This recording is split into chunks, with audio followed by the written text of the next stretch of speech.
Hi, I am Mauricio, And I am Diego. and we're students in the University Center of UAM Texcoco. We are from Bachelor's Degree of Languages, and we're going to talk about historical studies of English, divided in two parts. The first part, we are going to talk about an event of the part historical of the English. And after we are going to talk about the culture formed by the native speakers of English. The first topic is the British Empire. The centuries 5th and 6th has been crucial for the development of England. This period concludes with a supremacy of the Anglo-Saxon, a retreat from Gales and Scotland. Viking nomads settled in France, conquered England in 1066. William the Conqueror, who had rights over English throne, defeated in King Harold and was crowned king in 1848. London was a Renaissance commercial center in 1500. The Empire of England remained for 2 centuries at war and conquest. In the century 5th, the people from USA fight with the people from England for last time, and she was, she is Victoria. She was a queen, and she was married with her cousin Alberto de Sajona, and they were two children. She dies on January 22 on 1901. In 1900, England ceases to be the main nation and its place was occupied by a land conquered by Britain, the USA. Is the Industrial Revolution. The Industrial Revolution starts from 1780 to 1840 to later appraise to Europe and the USA. A new social projection emerged and there are many cities. In the 18th century, the power of the monarch is based, but the bourgeois arise. Thanks to the liberalist model from, from John Locke, capitalism and the Industrial Revolution appear. Was born the proletariat and the owners were men with their employees. Also, James Watt was the maker of the steam machine. This machine was really important of, for England. Also, the train arise was a period really important in England. Topic is the First World War. From 1914 and 1918, many European nations clashed in a war. In the 20th century, Germany was the most powerful world power. Sarajevo in 1908 was annexed to Austria-Hungary and caused outrage in the population of Russia. On 28 June 1914, Francisco Fernando and his wife were killed by terrorists. The Germans saw this as a pretext to start a war, said the German Emperor William II. The Germans fight with England, with Austria-Hungary, with Russia, and with France. When the war finished, Adolf Hitler, the future German emperor, offered support to the other countries. Uh, Germany won the war, signing the Treaty of Versailles. Topic is slavery in the USA. The slavery is from 1619 to 1865. The first 20 slaves get to the USA in 1619. Rhode Island forbidden the importation of slaves in 1724 in all the states except in Georgia. In Georgia was in 1788. Uh, the women here were legally violated. On December 6th, 1865, the slavery was forbidden through the constitutional mandate. Is a war between the USA versus Mexico. This war was from 1846 to 1848 for Don't Buy, Nuevo Mexico, part of Sonora, and Alta California, uh, for not defining the boundaries between these countries. And with this, James Paul wanted on says the Mexican lands. On May 8th to 1846 was the first fight in Palo Alto. There were many wars. The second important war is on March on 1847. The Americans get to Veracruz, and after 5 days of fight, Veracruz gave up. On September 13th, in the same year, is the fight in Chapultepec. And on September 2nd, Mexico signs treaties Guadalupe Hidalgo, receiving 15 million pesos. Back to the topic of the First World War, and the participation of Great Britain was very important.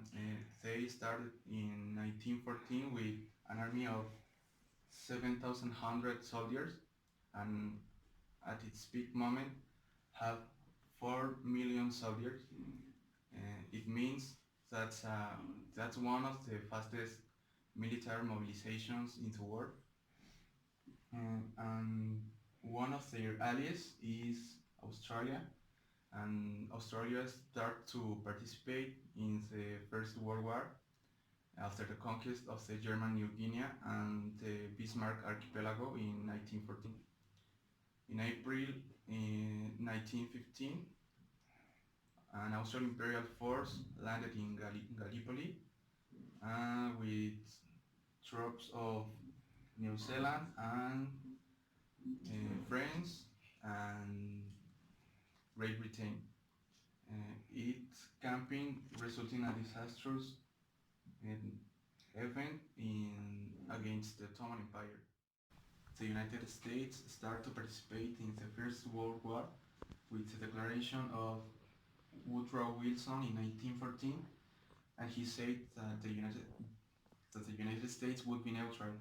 But in 1915, a German submarine killed more than 120 American citizens, and in 1917, Germany attacks on an American ship. As an answer, the United States sends more than 1 million troops in Europe. At the start of the war, the United States contribute to its allies, supplying raw material, supplies, and money.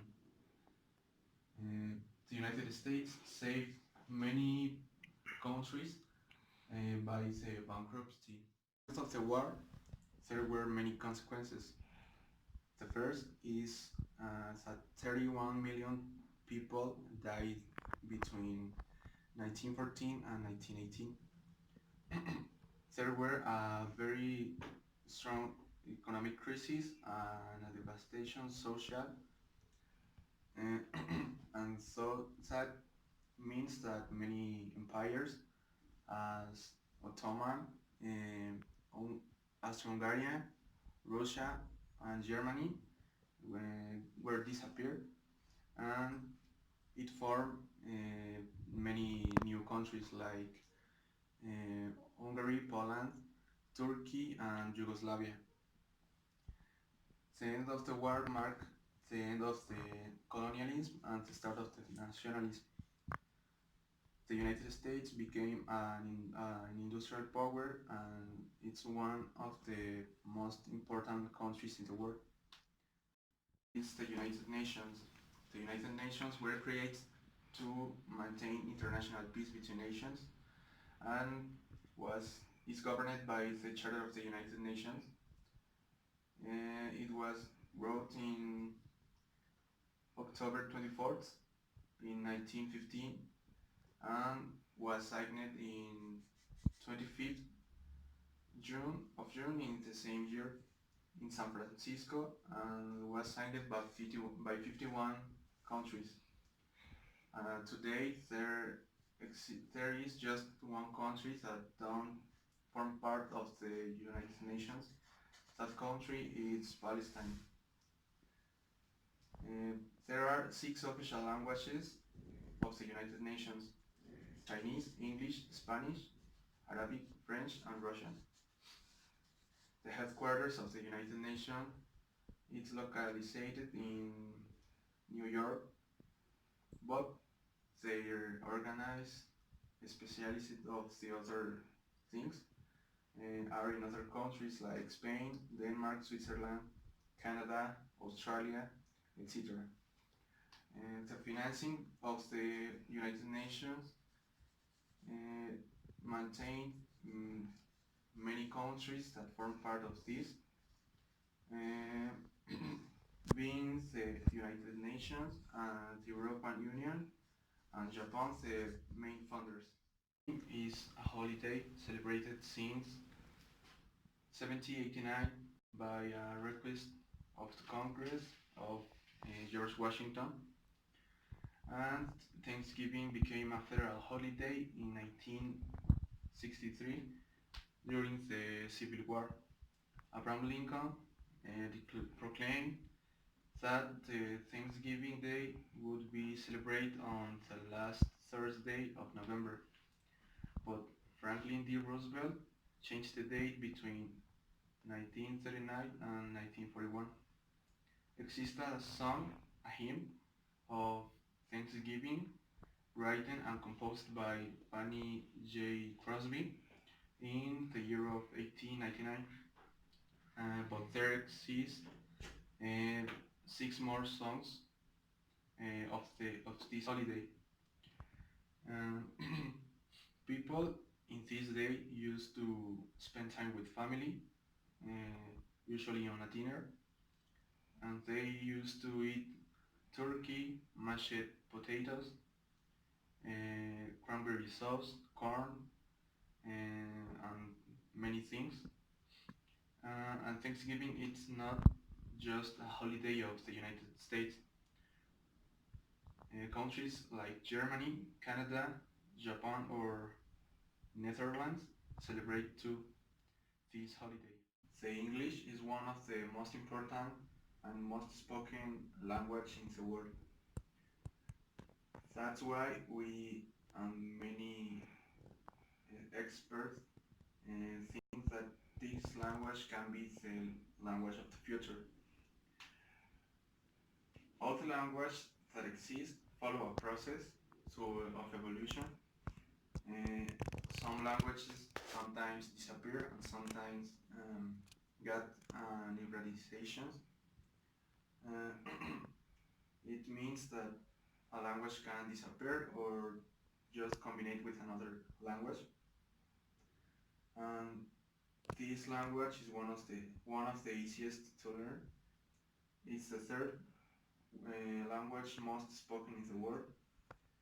And after this language and Spanish combination, we can have the Spanglish.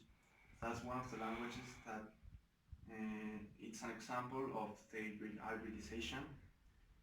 So in the future, we can maybe everybody speak this language, but for this, maybe have to pass many years, maybe hundreds, maybe just through the past of the time, there have been many methods of teaching English.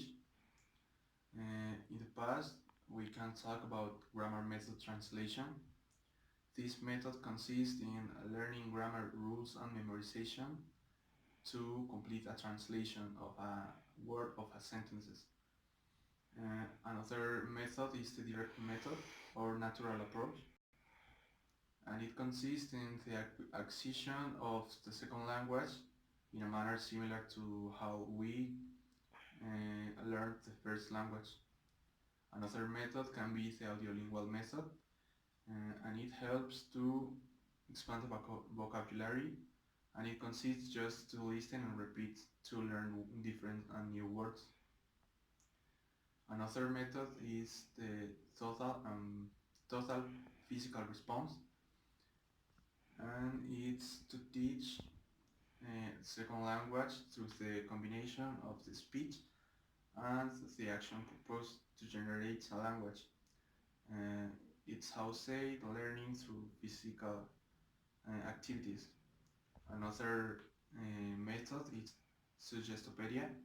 It focuses on student and its respect to the rhythm of learning.